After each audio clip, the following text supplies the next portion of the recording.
Khandapada block BDO ଅଙ୍କୁର ଅଭିଳାଷଙ୍କ ଅନ୍ୟତ୍ର ବଦଳିକୁ ନେଇ ସାଧାରଣରେ ଚର୍ଚ୍ଚା ଶୁଣିବାକୁ ମିଳୁଛି। ଦଳୀୟ ରାଜନେତା ଓ କିଛି କୁଜିନେତାଙ୍କ ଚକ୍ରାନ୍ତର ଶିକାର ହେବାକୁ ଯାଉଛନ୍ତି ଖଣ୍ଡପଡ଼ା ବ୍ଲକ ବିଡିଓ। ଖଣ୍ଡପଡ଼ାର ଜଣେ ଲୋକପ୍ରିୟ ବିଡିଓ ଭାବେ ପ୍ରାୟ 17 ମାସ ହେବ କାର୍ଯ୍ୟ କରି ଆସୁଛନ୍ତି ଦକ୍ଷ ଅଧିକାରୀ ଶ୍ରୀ ଅଙ୍କୁର ଅଭିଳାଷ। 1.5 ବର୍ଷ ଭିତରେ ଲୋକଙ୍କ ମୂଲ୍ୟାଙ୍କନରେ ସେ ଜଣେ ସୁଦକ୍ଷ ନମ୍ର ଅଧିକାରୀ ଭାବେ ନିଜକୁ ପ୍ରତିପାଦିତ କରିଛନ୍ତି। ପୂର୍ବ ସରକାର ହେଉ କି ବର୍ତ୍ତମାନ ଲୋକଙ୍କ ପ୍ରତି ଉତ୍ତରଦାୟିତ୍ୱ ଓ ଦୃଢ଼ ନିଷ୍ପତ୍ତି ତାଙ୍କୁ ସ୍ୱତନ୍ତ୍ର ପରିଚୟ ଦେଇଛି। ମାତ୍ର ଗତ କିଛି ଦିନ ହେବ କ୍ଷମତା ରାଜନୀତିରେ ପ୍ରଭାବଶାଳୀ ନେତାଙ୍କ ଚକ୍ରାନ୍ତର ସେ ଶିକାର ହୋଇଥିବା ଶୁଣିବାକୁ ମିଳୁଛି।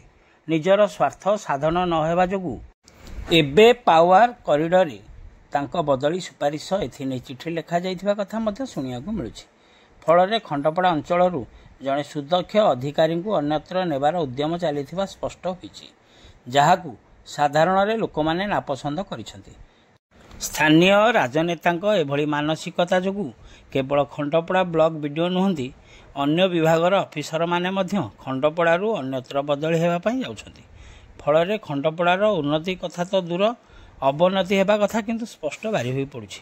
ଅନ୍ୟପକ୍ଷରେ ପ୍ରତି କାର୍ଯ୍ୟରେ ରାଜନେତାଙ୍କ ପକେଟ ଗରମ ନହେଲେ କାମ ବନ୍ଦ କରିଦେବାକୁ କୁହାଯାଉଥିବା ମଧ୍ୟ ଶୁଣିବାକୁ ମିଳୁଛି। ଏପରି ସ୍ଥଳରେ ଦେଖିବାକୁ ବାକି ରହିଲା ଆଗାମୀ ଦିନରେ ସ୍ଥାନୀୟ ରାଜନେତାଙ୍କ ଏଭଳି ମନୋଭାବ ଯୋଗୁଁ ଖଣ୍ଡପଡ଼ାର ଉନ୍ନତି କିଭଳି ହେଉଛି।